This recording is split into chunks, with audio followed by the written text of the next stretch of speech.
In this video, I'm going to be discussing a topic that somehow gets automatically lumped in with keto, and that is weight loss. I'll be discussing why weight loss and the ketogenic diet should be thought of as separate items, and then I'll give you 5 tips on how to lose weight if you are following a ketogenic diet. First up, welcome back to the FatForWeightLoss channel. It's been about 6 months since I've made a video for you all, and it's about time that I got back into it. Okay, so there are 3 main blocks that dictate whether you are losing weight, maintaining weight, or gaining weight. And these are as follows.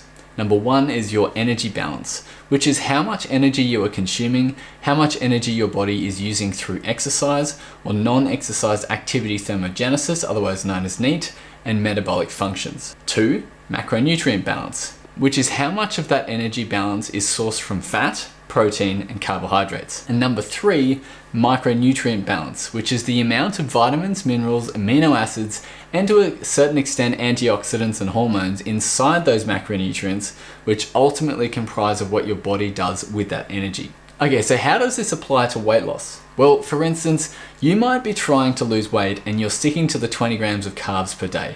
But if you're getting more energy from consumed fat than your body needs, which your body has to store as fat, which results in either a state of maintenance or either weight gain.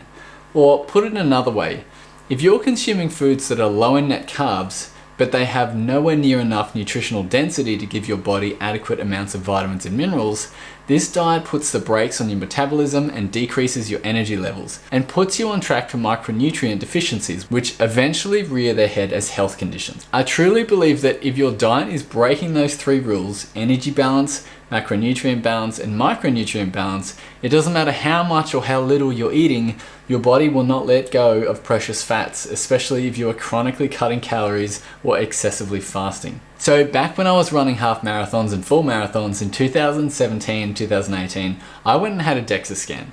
In fact, I had a DEXA scan 7 days after I finished my full marathon, effectively when I was the most fit I could be. I was 25% body fat, but within the healthy BMI range. And just to give you an idea of body fat percentages for men in athletes, they sit between 6 and 13% body fat, and obese is considered 25 and plus. So technically, I was on the brink of obesity, and I was following a ketogenic diet, but I wasn't tracking anything as such. I just eat to satiety, which can kind of be difficult depending on your training load. So in light of all this, I want to give you 5 tips that I think will help you put you back on your weight loss journey. So tip number 1 is start tracking your macros. This is really important because what you measure gets managed.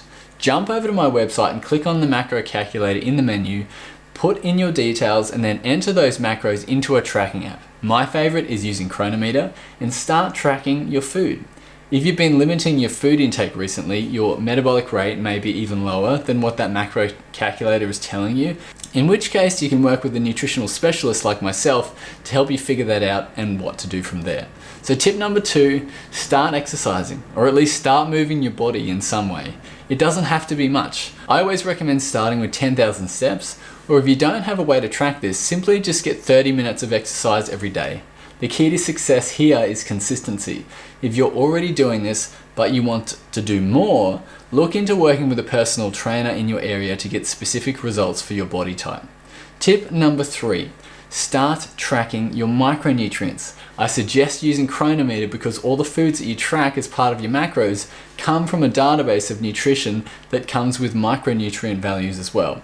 Get rid of the apps that log based on generated user inputs like Carb Manager or MyFitnessPal.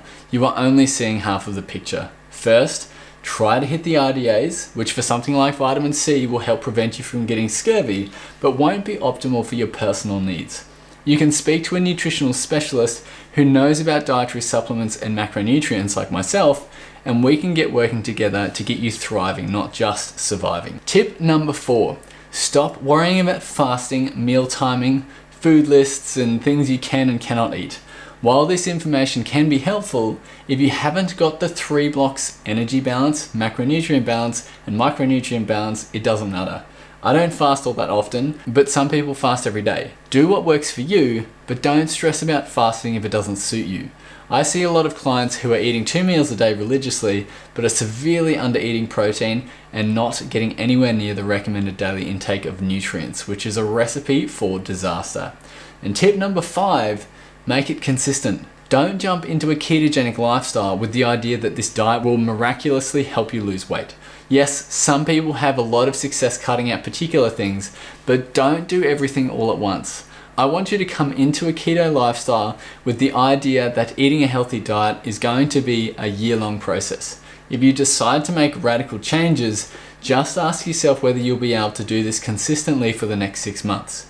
If not, you've made a change too quickly.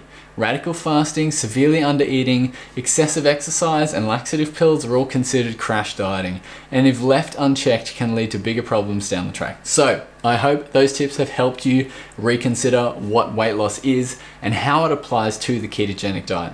If you're interested in learning more, I have a waitlist open for my clinical weight loss program where I teach you the ins and outs of consistent weight loss through personal video calls and in-person questionnaires that help you discover your weight loss personality, your food intolerances, your stress load, and your micronutrient balances that will help your specific health needs. The link is in the description below. Just remember, don't automatically think that a ketogenic diet will always equal weight loss. Being in a ketogenic state just means that your body is able to burn fat, which is a metabolic state. Keep your energy balance in check, keep your macronutrients on point, keep your micronutrients topped up, and I will see you in the next video.